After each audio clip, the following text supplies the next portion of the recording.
그리스도에서 사랑하는 새순 가족 여러분, 교회력에 따르면 오늘은 예수님께서 예루살렘 성에 입성하신 것을 기념하는 종려 주일입니다.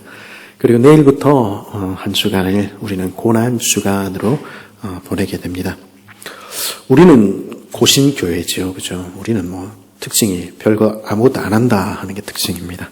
그렇지만은 교회력을 좀 다루는 교회들은 중세로 교회로부터 내려오는 전통을 따라서 벌써부터 예수님의 순환을 상징하는 이런 보라색 휘장을 걸어놓고 사순절을 지키기도 합니다.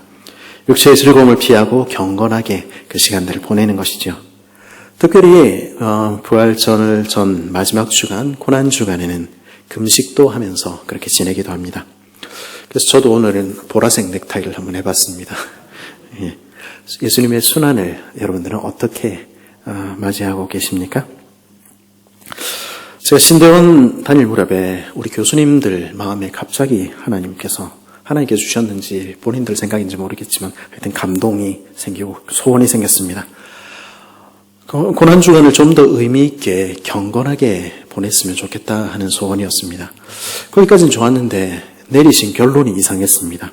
그러니 우리 학생들 고난주간에 좀 금식을 좀 하자, 이게 결론이었습니다. 본인들 하시면 되지. 그렇죠? 우리는 프로테스탄트 아닙니까? 그렇죠? 저항자들의 후예들 아니겠습니까? 그래서 학생들은 반대를 극렬하게 했습니다. 안 그래도 고난주간이라서 지금 족구도 못하고 농구도 못하고 축구도 못하고 있는데 밥까지 굶으라 하니까 이게 웬 말이냐, 이게 우리를 다 죽이려는 것이냐. 하지만 우리는 학생이고 교수님은 교수님이지 않습니까? 결국 우리는 굶어야 했습니다. 끝까지 궁시렁거렸습니다. 금식이라는 게 진짜 마음으로부터 이렇게 나와서 해야 되는 것이 이렇게 억지로 하는 게 무슨 소용이 있냐. 이거는 금식이 아니다. 이거는 굶식이다. 굶식. 이러면서 일부 학생들은 유언비어를 퍼뜨리기도 했습니다. 우리 예수님은 먹고 마시는 것을 좋아하는 분이었다. 우리는 그분의 제자들인데 이게 웬 말이냐. 이렇게 했습니다. 이제 제가 그때 교수님들만큼 나이를 먹었습니다. 제 친구들, 제 선후배들이 이제 교수로 들어가 있는데, 그러고 보니까 이제 좀 생각이 조금 달라졌습니다. 평소에 금식이라도 하고 했으면은 그 얘기가 의미가 있지. 평소에는 하지도 않으면서 금식이니 뭐니 떠들었던 게 조금 부끄러워졌습니다. 그리고 아마 교수님들 입장에서는 한순간의 즐거움도 찾지 못하고 조금 더 자신을 절제하지 못하냐, 이렇게 한심하게 생각했을 수도 있겠다 하는 생각하게 되었습니다. 물론 지금까지도 억지로 시키신 것에 대한 원한은 남아 있습니다. 어쩌면 오늘 말씀에 등장하는 사람들이 예수님의 제자를 바라보았던 눈이 그때 교수님들이 우리를 바라보았던 눈과 비슷하지 않을까 생각해 봅니다. 요한의 제자들과 바리새인들이 금식하고 있는지라 사람들이 예수께 와서 말하되 요한의 제자들과 바리새인의 제자들은 금식하는데 어찌하여 당신의 제자들은 금식하지 아니하나이까? 아니, 세례 요한의 제자들 좀 보십시오. 저 바리새인들 본 좀 받으십시오. 저 사람들은 저렇게 경건하게 살아가는데 예수님, 제자들 너무 편하게 풀어놓으시는 거 아닙니까? 이렇게 와서 따진 것이죠. 그 학생들 싫어하는 엄마 친구 아들이랑 비슷한 포지션입니다. 그렇죠? 당시 제자라는 이 말은 구도자라는 의미로 사용되었습니다. 우리가 수학자로 알고 있는 피타고라스 같은 경우에 그 제자들은 자신들을 제자라고 부르는 것을 아주 자랑스럽게 여겼습니다. 그러면서 금욕하고 그리고 절제하며 그렇게 살았습니다. 바리새인이나 세례요한의 제자들 역시 마찬가지였지요. 제자라면 이 정도는 해야지. 제자라면 다르게 살아야지. 그렇게 생각한 것이죠. 그런 배경을 가지고 지금 예수님께 묻는 것입니다. 아니, 이 사람들도 제자입니까? 예수님의 제자라고 하면서, 구도자라고 하면서 어떻게 그렇게 경건한 모습이라고는 하나도 보이지 않습니까? 어째서 당신의 제자들은 맨날 먹고 마시고 놀고 그것만 합니까? 죄인들과 함께 그렇게 놀고 있습니까? 어째서 당신의 제자들은 금식하지 않습니까? 전혀 예수님의 제자들도 그 당시 제가 다니던 신학교 학생들만큼이나 전혀 경건하지 않게 보였던 모양입니다. 이런 경향은 2000년이 지난 지금도 마찬가지입니다. 그렇죠?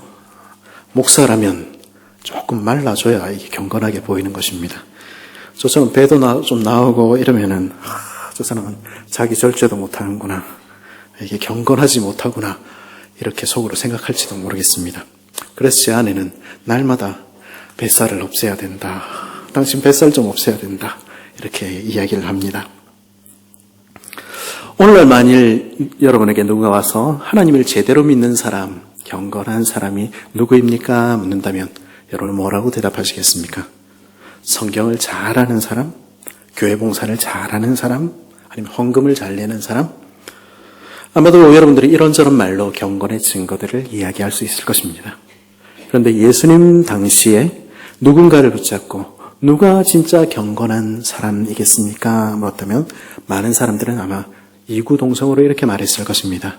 구제하는 사람, 기도하는 사람이 진짜 경건한 사람이죠. 그리고 금식하는 사람이야말로 진짜 하나님 백성 아니겠습니까? 기도, 구제와 함께 이 금식이야말로 예수님 시절에 가장 경건한 의인의 표지였습니다. 그에 따라서 당시의 바리새인들은 일주일에 2차례나 금식했습니다. 2끼 금식한 게 아니고요, 이틀 금식한 것입니다.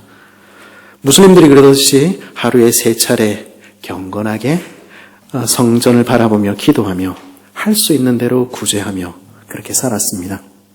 그 모습 바라보는 사람들은 저 사람들이야말로 진짜로 제대로 하나님 섬기는 사람들, 경건한 구도자의 모습들 아닐까 생각한 것입니다.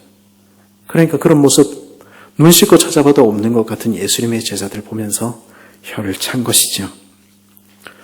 그런데 그렇게 금식을 강조하는 사람들, 그렇게 경건을 강조하는 사람들이 결코 묻지 않았던 질문이 있었습니다. 그것은 무엇입니까? 그러면 왜 금식해야 되는데? 그 이야기는 별로 관심을 갖지 않았던 것 같습니다. 일주일에 2차례 금식하는 거 좋습니다. 특별한 시기에 금식하는 것도 좋지요. 문제는 왜 금식해야 되는가? 그저 해왔기 때문에 하는 것입니까? 그저 우리가 경건한 표지이기 때문에 그렇게 하는 것입니까? 다른 사람들에게 좀 보여주기 위해서 그렇게 하는 것입니까? 마태복음 6장에 보면 예수님께서는 사람에게 보이려고 금식하는 자들, 사람에게 보이려고 기도하는 자들, 사람에게 보이려고 구제하는 자들을 향해서 이렇게 말씀하셨습니다. 금식할 때에 너희는 외식하는 자들과 같이 슬픈 기색을 보이지 말라. 그들은 금식하는 것을 사람에게 보이려고 얼굴을 흉하게 하느니라. 내가 진실로 너희에게 이르노니 그들은 자기 상을 이미 받았느니라. 이 외식하는 자들이라는 말은요, 외식하다, 이거는 연극한다, 이런 말입니다. 쇼하고 있네, 이렇게 말씀하신 것입니다. 그 사람들, 다른 사람에게 보이려고 그거 하나님께 드리지 않는다면 그거 무슨 의미가 있냐? 하나님께는 그 사람들은 상 받지 못한다, 주님 말씀하시는 것입니다.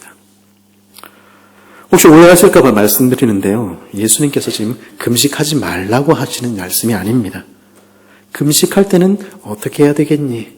왜 금식하니? 이렇게 말씀하신 것입니다. 우리 예수님은 저희가 신학생 때 퍼뜨렸던 요한비어처럼 먹고 마시는 것만 좋아하는 그런 분이 아니셨습니다. 사실 예수님께서는 금식하셨지요. 예수님 사역 시작하실 때 그 첫머리에 어떻게 하신 거 우리 기억하고 있지 않습니까? 40일 금식하시면서 참으로 사람이 떡으로만 사는 것 아니고 하나님의 말씀으로 산다는 거, 그 몸으로 보여주셨습니다. 이 세상의 권력이 아니라, 이 세상 주권자가 아니라 하나님만이 예배 받으실 분이라는 거, 그거 붙드셨습니다. 그리고 천사들을 동원해서 내 영광 받으려는 것 아니라 나는 섬기러 왔고 나는 죽으러 왔다는 거 분명히 하셨습니다. 그렇게 하나님의 뜻을 이루시려는 그 첫머리에 예수님은 금식하셔야 했고 예수님은 기도하시는 것이 필요하다 생각하신 것입니다. 그러니까 예수님은 과거의 전통은 다 갈아엎고 새로운 것만 해야 한다, 그렇게 주장한 혁신주의자로 오해하는 것은 정말로 오해입니다. 새 포도주는 새 부대라는 말씀은 이제 철지난 금식은 그런 옛 전통은 다 치우고 새벽기도 이런 거 좀 하지 말고 이런 이야기는 아닌 것이죠. 20절은 뭐라고 얘기합니까? 그러나 신랑을 빼앗길 날이 이르리니 그날에는 금식할 것이니라. 금식할 때가 있고 기뻐할 때가 있다는 것입니다. 그리고 기도할 때가 있겠지요? 우리 주님께서 문제 삼으신 것은 무엇입니까? 바리새인이건 요한의 제자건 아니면 예수님의 제자들이건 금식하는 것 자체가 문제가 아니라 다만 말씀하신 것입니다. 너희는 지금 하나님 앞에서 그것 하고 있니? 사람에게 보이려고 한다면 그 아무 소용없는 것 아니겠니? 그리고 물으신 것입니다. 너는 지금 왜 금식하고 있니? 지금은 금식할 때이니?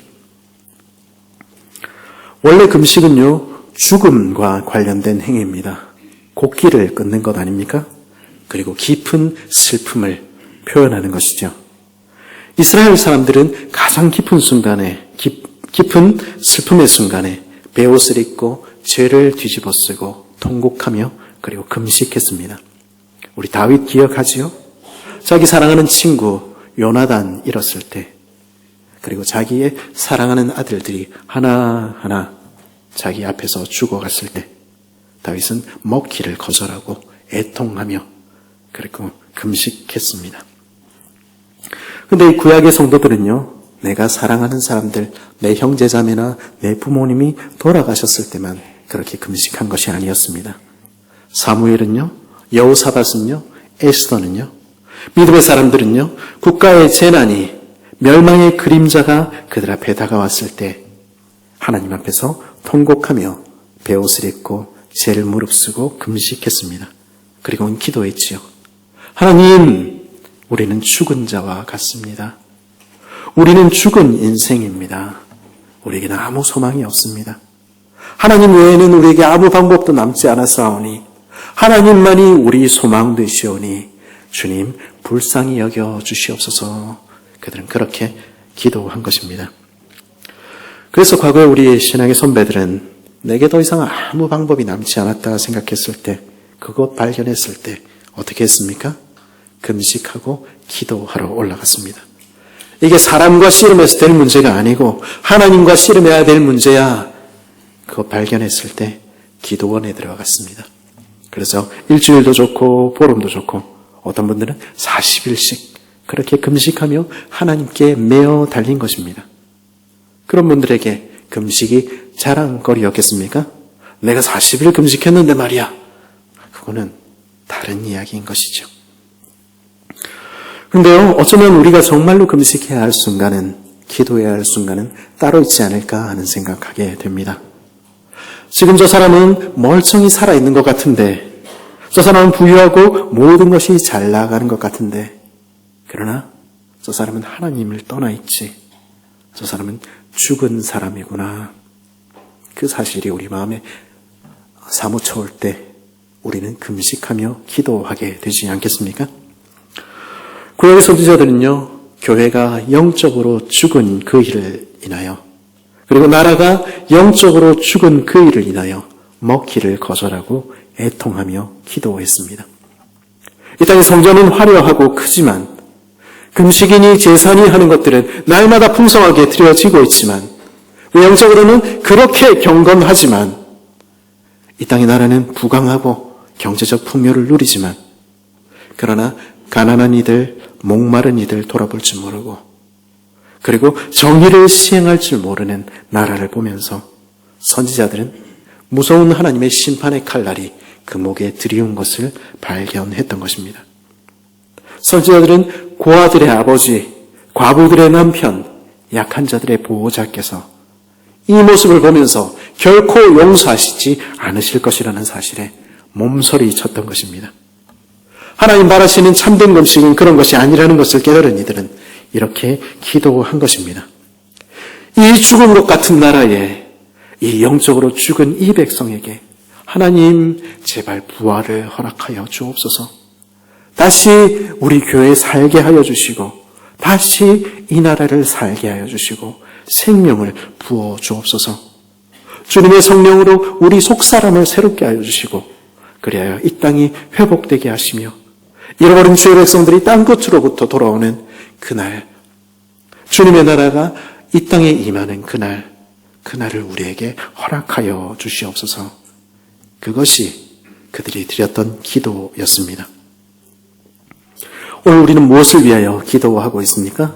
무엇을 위하여 우리는 금식하고 있습니까? 내 가정의 어려움 때문입니까? 내 자녀들의 문제들 때문입니까?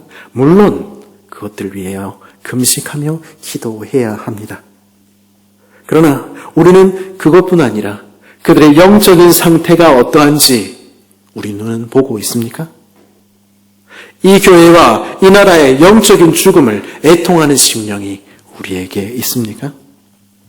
좋은 직장 가지고 있고 결혼 잘하고 자식 잘 낳고 모든 것이 풍요한 것 같아도 그 영혼이 살아계신 하나님으로부터 생명이신 주님으로부터 떠나 있는 것을 보는 부모는 금식하며 기도하게 되는 것입니다. 교회가 화려하고 세상에서 영향력 있는 것 같아도 교회가 그 본질인 복음으로부터 생명을 전하고 나누는 것으로부터 사랑으로부터 멀어져 있는 것을 가슴 아파하는 성도는 금식하며 기도하게 되어 있는 것입니다. 이 나라가 세계 몇 번째라는 부자 나라니 모든 사람이 한류를 주목하느니 그런 유튜브가 우리의 귀에 들어와도 이 나라가 하나님을 두려워하지 아니하며 약자들을 긍휼히 여기지 않으며 정의가 도무지 시행되지 않는 것을 가슴 아파하는 시민들은 이 나라의 영적인 죽음을 보며 금식하며 애통해야 하는 것입니다. 우리는 죽은 자와 같습니다. 우리는 죽었습니다. 고백하게 되는 것입니다.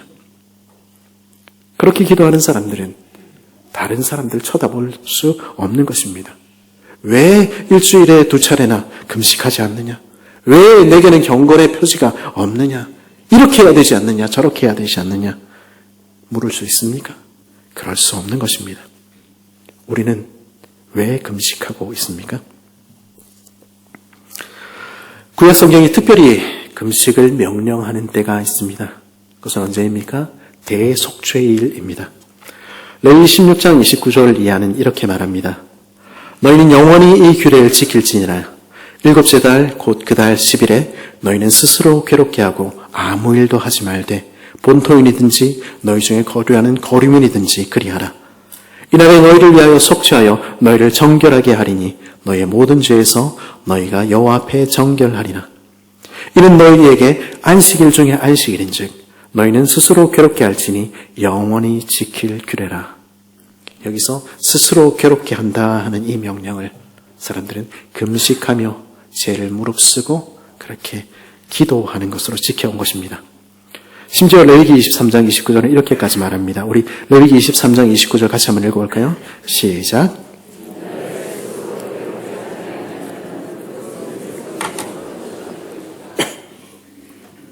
지금 무슨 말씀을 하고 계십니까?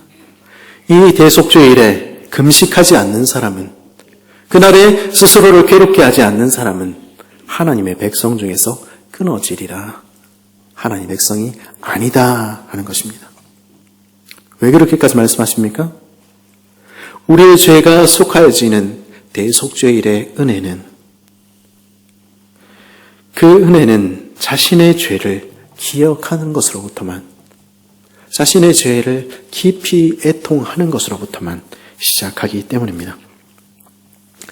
다른 사람의 죽음을 슬퍼하기 전에 가정과 교회와 사회를 위하여 기도하기 전에 우리가 먼저 해야 할 일이 있습니다. 그것은 내가 어떤 상태인가 바라보는 것입니다. 내가 죄인이라는 사실을 기억하는 것입니다. 대속죄일에 어린 양이 내 죄를 모두 뒤집어쓰고 죽임을 당하지요. 그리고 그 우리의 죄를 뒤집어쓰고 광야로 영문 밖으로 끌려 나가지요. 그런데 그날 이전에 먼저 해야 하는 일이 있는 것입니다. 우리의 죄가 모두 용서받았다고 기뻐하기 전에 먼저 해야 할 일은, 그것은 우리가 용서받지 못할 죄인이었다는 사실, 우리가 죽어 마땅히 할 죄인이었다는 사실을 기억하는 것입니다. 우리의 죄에 몸서리치며 애통해하는 그 일이 먼저 반드시 있어야 한다 말씀하시는 것입니다. 왜냐하면 그래야만 우리는 하나님의 은혜 외에는 내게 아무 구원의 방법이 없습니다 하는 사실을 고백하게 될 것이기 때문입니다. 왜냐하면 그래야만 우리는 영원한 생명의 길, 십자가를 붙들게 될 것이기 때문입니다. 죄인임을 자각하지 못하는 곳에 용서는 무가치합니다. 죄인이라는 사실을 잊어버린 그곳에 은혜는 없는 것입니다. 만일 내가 죄인이 아니라면 그리스도께서 십자가에 돌아가셨다는 그 사실이 나와 무슨 상관이 있습니까? 아무 의미가 없는 것입니다. 내가 죄인인지를 알지 못하는 인생들은 오늘도 말하는 것입니다. 예수님은 인류의 4대 성인이었어. 그분은 종교개혁자였어. 그분은 참 훌륭한 분이셨지. 애굽에서 자신이 노예였다는 사실을 알지 못하는 사람은 노예로 태어나서 노예로 살다가 노예로 죽어갈 수밖에 없는 것이 우리의 운명이었다는 것을 기억하지 못하는 사람은 문설주에 피를 바르는 것이 무슨 의미가 있습니까? 홍해를 가르시고 그들을 구원하신 사실이 그들에게 무슨 의미가 있겠습니까? 아무 의미가 없는 것입니다. 자신이 죄인이라는 것을 기억하지 못한 인생은 이렇게 말하는 것입니다. 왜 애굽에서 잘 살고 있는 우리를 건져내서 이 광야에서 고생시키는가? 예수님 없이도 잘 사는데 왜 나를 죄인이라고 이야기하고 왜 내가 이 모양 이 꼴아서 되도록 그렇게 내어버려 두시는가? 그것이 광야 이스라엘에게 일어난 일이었고 그리고 오늘 우리 안에도 일어나는 일일지 모르겠습니다. 우리가 죄인이라는 사실을 잊어버리면 은혜는 무가치해지어 버리는 것입니다. 오늘 우리 조국교회에 값싼 은혜의 복음만이 가득한 것은 그래서 나는 죄 없이도 내 죄에 대한 통회 없이도 용서받았다고 노래하게 되는 것은 그리고 은혜를 내 성공, 내 번영이라고 착각하게 된 것은 죄의 비참함을 잊어버린 결과입니다. 내 죄가 얼마나 큰지 내가 죽어 마땅한 죄인이라는 그 사실에 대한 고백이 우리에게는 없는 것입니다. 도무지 알지 못하는 것입니다. 하나님께서 우리에게 우리가 죄인이라는 것을 깨닫는 은혜 더하여 주시기를 간절히 바랍니다. 그 사실이 제 안에 그리고 여러분 안에 사무치게 되기를 간절히 바랍니다. 그 죄가 얼마나 큰지 기억하는 인생들은 그 은혜가 얼마나 큰지 비로소 알게 됩니다. 그래서 살아서나 죽어서나 당신의 유일한 위로는 무엇입니까? 라는 질문에 이렇게밖에 대답할 수 없게 됩니다. 살아서나 죽어서나 나는 나의 것이 아니요 몸도 영혼도 나의 신실한 구주 예수 그리스도의 것입니다. 그리스도께서는 그의 보혈로 나의 모든 죄값을 완전히 치르고 나를 마귀의 모든 권세에서 해방하셨습니다. 그러니 나에게 소망이라고는 나에게 가장 귀한 분이라고는 나의 모든 것이라고는 주님밖에 아무것도 없습니다. 그렇게 고백하게 되는 것입니다. 그러기에 하나님께서는 대속죄일에 예수 그리스도께서 우리를 위하여 죽으신 것을 먼저 보여주는 그 날에 스스로 괴롭게 하라고 그 사실을 잊지 말라고 말씀하신 것입니다. 고난주간 역시 마찬가지지요. 보라색 휘장도 좋고 일주일을 정해서 특별 새벽기도를 드리는 것도 좋습니다. 금식을 하는 것도 좋겠지요. 그러나 그 모든 것의 목적은 우리가 우리의 몸으로 우리의 삶으로 우리 마음 가득 우리가 죄인임을 기억하고 깨닫는 것입니다. 왜냐하면 그럴 때 우리는 우리를 향한 구원이 얼마나 귀한 것인지 십자가의 은혜가 얼마나 값진 것인지 알게 될 것이기 때문입니다. 주님, 나는 아무 소망이 없는 죄인입니다. 이 마음으로부터 터져나오는 고백을 잃어버리고 나면 금식은 경건의 모양은 그야말로 버려야 할 낡은 옷과 버려야 할 가죽 부대에 지나지 않게 되는 것입니다. 그런데 오늘 말씀을 보십시오. 지금 구약 선지자들의 후손이라 자처하는 사람들은 그 바리새인들은 그 사람들은 그 고백을 잊어버린 것입니다. 금식은 하고 있지만 경건의 외형은 있었지만 왜 금식해야 하는지 참된 금식이 무엇인지는 잊어버리고 있었던 것입니다. 그들은 자신의 죄를 돌아보며 애통해하지도 않고 영적인 죽음을 보며 하나님 앞에 엎드릴 수도 없었던 것입니다. 그런 낡은 옷과 가죽 부대에 사로잡힌 그들에게 구원의 은혜는 구원의 감격은 없었습니다. 그래서 그들이 그렇게 오랫동안 기다려온 그리스도께서 그들 눈앞에 서 계셔도, 신랑께서 오셔서 새날을 여시고 잔치를 벌이고 계셔도 그들은 기뻐할 수 없었던 것입니다. 여전히 그들 눈에는 다른 사람밖에, 인생들밖에 보이지 않는 것입니다. 그래서 당신은 왜 경건하지 않습니까? 그래서 왜 당신은 금식하지 않습니까? 그것만 여전히 계속하고 있는 것입니다. 그것은 비극이지요. 오늘 우리는 어떻습니까? 오늘 우리는 우리에게 오신 그리스도를 아는 사람들입니까? 오늘 우리는 성령으로 오늘도 우리와 함께 하시는 그리스도를 만난 사람들입니까? 그리고 다시 오실 그리스도에 대한 소망을 품고 사는 사람들입니까? 우리는 그 복음의 소식이 합당한 새 옷과 새 부대를 가지고 주님 앞으로 나아가고 있습니까? 우리가 고난주간을 갖는 것은 죽은 예수 그리스도를 추모하며 추도 예배 드리는 것이 아닙니다. 고통스럽게 돌아가신 예수님 때문에 가슴 아파하며 눈물 흘리는 것이 우리가 해야 할 일의 전부가 아닙니다. 우리 주님께서 우리에게 바라시는 것은, 우리가 참으로 해야 할 일은 그리스도를 죽게 만들 수밖에 없었던 우리의 죄를 보며 애통해하고 금식하며 주 앞에 우리가 죄인입니다 납작 엎드리는 것입니다. 우리는 참으로 소망 없는 죄인입니다 고백하며 하나님의 자비만을 구하는 것입니다. 왜냐하면 그럴 때만 십자가의 은혜가 우리의 것이 될 것이기 때문입니다. 그러나 그 슬픔이 이 시기에 우리가 해야 할 일의 전부는 아닙니다. 우리 주님께서는 그들에게 말씀하셨습니다. 19절입니다. 예수께서 그들에게 이르시되 혼인집 손님들이 신랑과 함께 있을 때 금식할 수 있느냐? 신랑과 함께 있을 동안에는 금식할 수 없느니라. 지금은 기쁨의 때라는 것입니다. 지금 그들 앞에 서 계셨던 분은 누구십니까? 바로 오랫동안 기다리셨던 그리스도셨습니다. 지금 오늘 우리가 만나는 주님은 누구십니까? 바로 우리의 신랑 되시는 예수님입니다. 여러분은 신랑과 함께 여기에 있는 것입니다. 몇 주 전에 우리 결혼식 할 때 신랑 신부의 모습을 보았습니다. 처음부터 끝까지 어찌나 웃는지 너무 좋아서 이걸로 입을 다물지를 못하는 그 모습을 보았습니다. 그 얼굴에는 숨길 수 없는 기쁨이 가득한 것입니다. 그런 기쁨이 우리의 신랑을 맞이하는 우리 얼굴에 있습니까? 우리 신랑 예수 그리스도께서는 우리에게 하나님의 나라를 주셨습니다. 용서하셨고 죄사하셨고 그리고 새 시대를 여셨고 그리고 우리는 하나님의 자녀가 되었습니다. 이제 우리 예수 그리스도를 믿는 우리는 누구나 천국의 잔치에 참여하는 것입니다. 그렇다면 만일 그 사실을 정말로 우리가 믿고 있다면 우리가 드린 예배의 자리는 결코 외형적인 경건이나 엄숙함으로만 채워질 수는 없는 것입니다.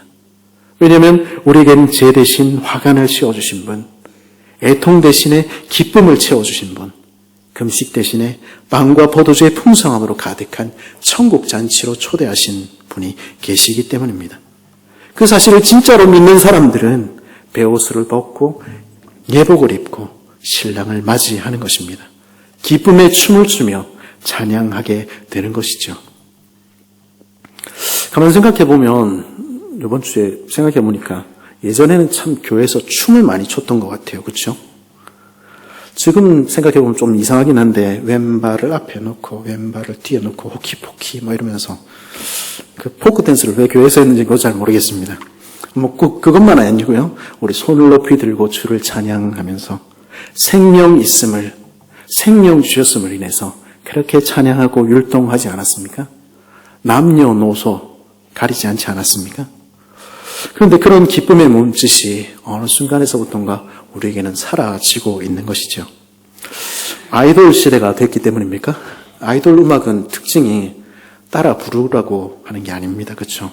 눈으로 보고 감상하는 것이, 우리 경탄하는 것이.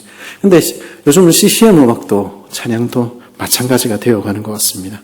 CCD도 율동조차도 전문화되어서 보고 감상하는 것이죠. 우리 따라하기엔 너무 어렵죠. 아니면 우리도 이제 예수 믿은 지 오래돼서 우리 삶이 바뀐 것입니까? 제가 전에 아프리카에서 예배 드리는 광경 말씀드린 적이 있죠. 우리 예배는 길지 않습니다. 우리 원로 목사님의 예배가 길지 않습니다. 제가 말씀드렸지 않습니까? 거기는 보통이 3시간, 4시간 아닙니까? 그렇죠? 이렇게 찬양하다가 제가 막 말씀하면 은혜 받은 분이 갑자기 벌떡 일어나서 나와서 춤을 추지 않습니까? 그러면 다 나와서 춤추면서 막 강강술래하면서 한참 춤추다가 또 들어가서 앉으시면 또 은혜 받으시면 또 나와서 춤추지 않습니까? 그게 예배지요. 근데 그 아프리카 사람들이라고 전부 다 그렇게 춤추는 건 아닙니다. 그들 중에 조금 오래되신 분들, 그분들 자기 스스로 이제 안수하고 이러거든요. 안수하고 이러면 처음에 목사라 이랬다가 파스터 조금 지나면 내가 목사가 좀 안 되겠다 하면은 스스로 이제 나는 이제 비숍이다, 나는 주교다 이렇게 이야기를 하기 시작합니다. 그리고 조금 지나면 뭐라고 얘기합니까? 나는 사도다 이렇게 이야기를 하죠.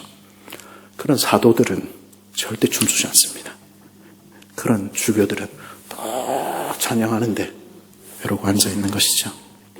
우리도 그렇게 되어가는 것입니까? 스스로 경건하고 스스로 거룩해져서 이제는 춤출 수 없고 이제는 노래할 수 없을 만큼 그렇게 되어버린 것입니까?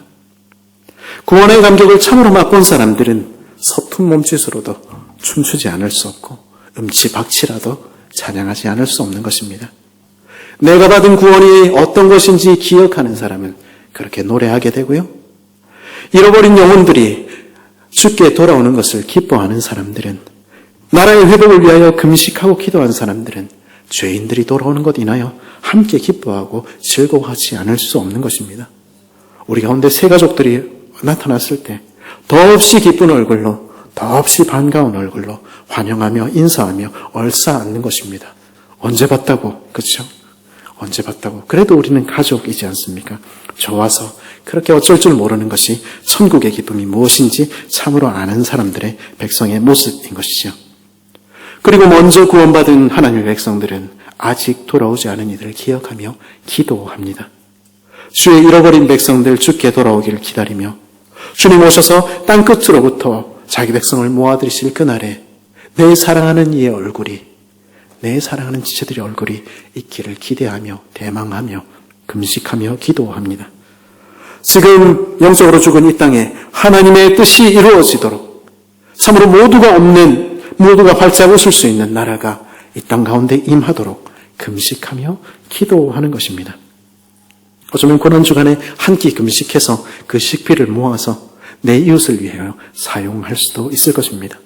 그렇게 해서라도 하나님의 나라가 이루어지기를 바라며 그렇게 기도하는 것입니다. 어쩌면 그런 모습이 금식하며 기뻐하며 기도하는 그 모습이 이 시기에 우리 아버지께서 우리에게 기대하시는 모습 아닐까 생각해 보게 되는 것이죠. 그리스도의 안에 사랑하는 새순가족 여러분, 고난주간을 이제 맞이합니다. 해마다 오는 주간이지만은 그러나 이 고난주간이 우리에게 특별한 한 주간 되었으면 좋겠습니다. 우리 자신을 참으로 돌아보는 시간들, 우리의 죄가 얼마나 큰지 깨닫는 시간들, 그리스도의 보혈의 공로 없이는 도무지 용서받을 수 없는 죄인임을 참으로 처절하게 느끼는 그런 한 주간 되었으면 좋겠습니다. 그럴 때만이 우리는 비로소 십자가 너머로 비춰오는 은혜의 햇살을 맞이하며 기쁨으로 주님을 찬양하게 될 것이기 때문입니다. 그리고 우리의 구원만으로 기뻐할 뿐 아니라 내 형제와 자매들의 구원으로 인하여 함께 기뻐하는 우리 되었으면 좋겠습니다. 그래서 그리스도의 살과 그리스도의 피가 참으로 우리를 한 식구 만드셨네 노래하며 기뻐하는 은혜가 우리 가운데 함께 하기를 간절히 바랍니다. 그리고 아직도 돌아오지 않은 이들 기억하며 영적으로 죽은 이 교회와 이 나라를 위하여 기도하는 한 주간 되기를 바랍니다. 하나님, 아직 돌아오지 않은 주의 백성들 돌아오게 하여 주옵소서. 하나님, 주의 부활의 능력으로 죽은 것 같은 우리 가정을, 죽은 것 같은 이 땅의 교회를, 죽은 것 같은 이 나라를 하나님 회복시켜 주옵소서. 우리가 할 수 없사오니 주께 들고 나아갑니다. 주님의 나라가 임하게 하여 주시옵시고 주님의 아버지의 뜻이 이루어지는 것 우리 눈으로 보게 하여 주옵소서. 그렇게 금식하고 기뻐하며 기도하는 복된 저와 여러분 되시기를 간절히 바랍니다.